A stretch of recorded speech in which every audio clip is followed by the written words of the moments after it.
Hey guys, Brian from LP3 Cronus here, and sorry I haven't recorded in a while, but as you can see, we've gotten back in the swing of things. We just won our 7th war in a row, and this was one of our most impressive wins in recent memory. Just take a quick look at our war stats here. We had 22 3-stars. We were able to 3-star almost all of their top bases of Town Hall 9, of course. 99% here. We got a 98% here. Just a really impressive effort by all of our guys and a really strong showing. And maybe one of the reasons for that is because we're in the middle of our Cronus Clan tournament. And the point of the tournament is to eliminate... thanks, Tim. The point of the tournament is to discover who the best attackers in Cronus are. And by doing that is... The way we're going to do that is, in war, anybody who gets below a certain percent threshold will be eliminated, and everyone else will move on. So for this war, anybody who got below a 70% is eliminated for the next war, and then in the current war that we're in now, anybody who doesn't get at least an 80% will be eliminated. So we were able to eliminate 10 members, and we have 25 members moving on to the next round. Anybody who gets at least one attack have an 8% will move on, so on and so forth into the last round, where whoever doesn't get a 3-star will be eliminated, and we'll find the best attacker that way. Sounds a bit convoluted, but it's a lot of fun and we're really enjoying it. So I picked out a couple attacks for us to watch different things. First one is by AZ, and I picked it just because of his use of the dark spells.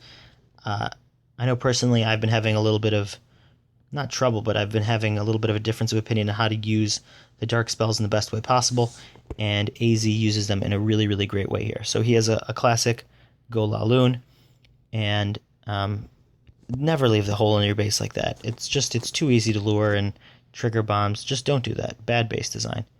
Anyways, he sends his kill squad in very easily to take out the enemy queen and clan castle. No problem at all.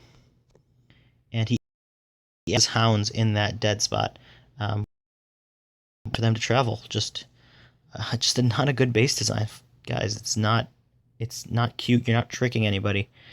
Anyways, he drops the first of his haste spells, and obviously the thing to remember about haste spells is that they don't increase your damage, they only increase the speed of your balloons.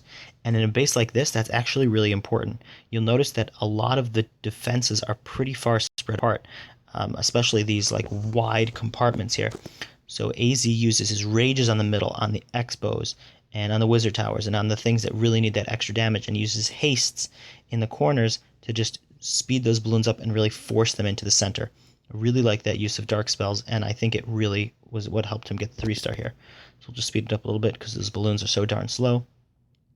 Plenty of balloons running through the base. Got a giant for cleanup. Not sure if he meant to drop that before to do some tanking, but didn't really matter. His last balloon goes down actually to those skeletons, and I'll mention this, and I may mention it again.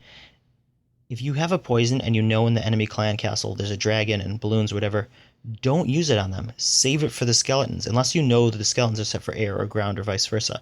It came up in a bunch of our hog attacks, actually, that people were using their poisons on the dragons and on the loons, and the skeletons were doing damage to their hogs. Just save that poison because it doesn't do much against those troops. Okay, so VINO up next, and VINO was actually our war MVP. We've started naming MVPs for wars. VINO had a 3-star and a 99%, but he had a great war. He was helping with strategy, and he was doing a lot of skitching, so he had a couple great attacks, including this one.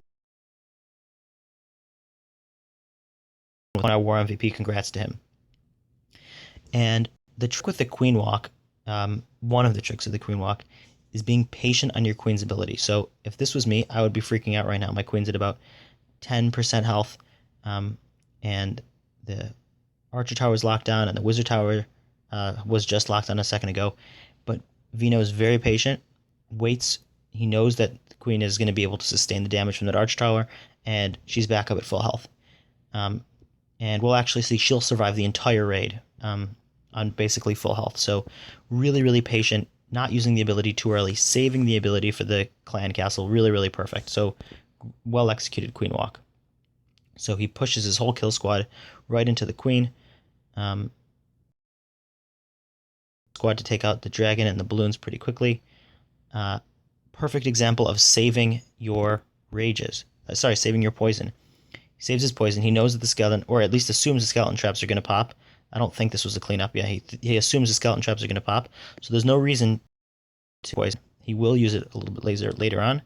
And, you know, that could save your hogs 5 set of damage maybe.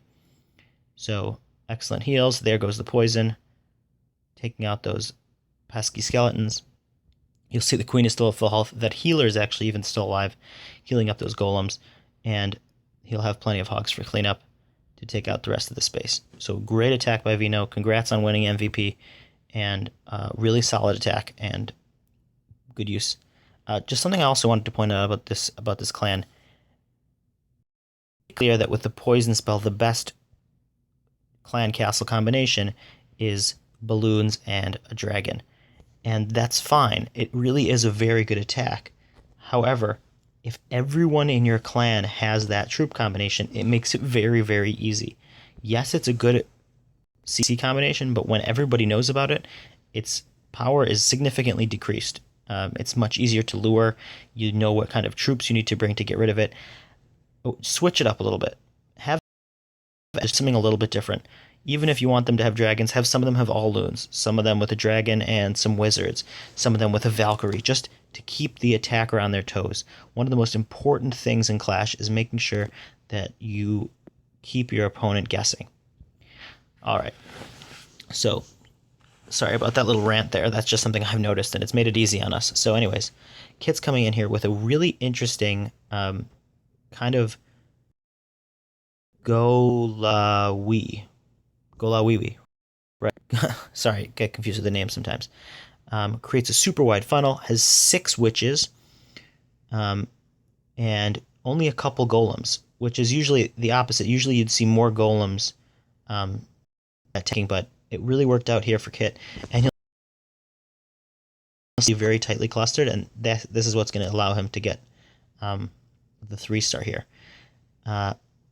Something I just saw recently, this base also would have been a great candidate for a weed bag, something like that, whatever, using dragons. Being the air defenses, the expos, there's nothing that's going to stop a dragon, although these balloons did perfectly. Use the haste spell to accelerate the balloons to those far off spots. That is actually a good technique in base. By putting like your army camps far out, yes, you're giving up those free percentage points for anybody with an archer, but it also takes much longer for the balloons to travel. So, or any troop for that matter, because you can't drop them as close as you'd like to the defenses. So that's a good base building technique. So Kit obviously has, I don't know if he lost that many balloons. It looks like he still has like 10 up out of his 13. They split perfectly. He drops a swag poison. Very nice. He probably just assumed there would be air skeletons. There weren't. Good for him. Excellent, excellent attack. And we're going to look at one more. Here we go, by Eddie. And I really liked this attack just because of how simple it was. He diagnosed that this base would get destroyed by Golawee. He didn't need any back-end troops. He didn't need to do anything fancy. There's a lot of double giant bomb spots. Didn't need to risk it with hogs. There's so little resistance from walls here that he knew that skeletons would absolutely rip through the space. Again, remember, skeletons, witches' biggest enemies are walls. So if those aren't a factor, Golawee is going to be a very destructive force. He sends in his kill squad. The funnel's created perfectly, although he didn't really need it just because everything was going to the center anyway. And we'll just fast forward because it looks cool as everything runs through here. But these witches generate so many skeletons, the point defense is overwhelmed. And I know that not all of the defenses here were amazingly leveled up. A lot of this is Town Hall 8 level, like the Teslas, the Archer Towers. But it doesn't really matter considering how much he had left at the end of this raid. A full golem, 6 wizards, 4 witches, really completely destroyed that base. So, really great attack. And just a really great war by everyone. We had a bunch of people with perfect wars. Our Town Hall 10s came through really clutch, doing a lot of damage, taking all those 2-stars. We had a couple members randomly not attacking, so they got kicked, which was unfortunate. We really pride ourselves in using all of our attacks, so I'm not sure why that happened. AZ with a perfect war.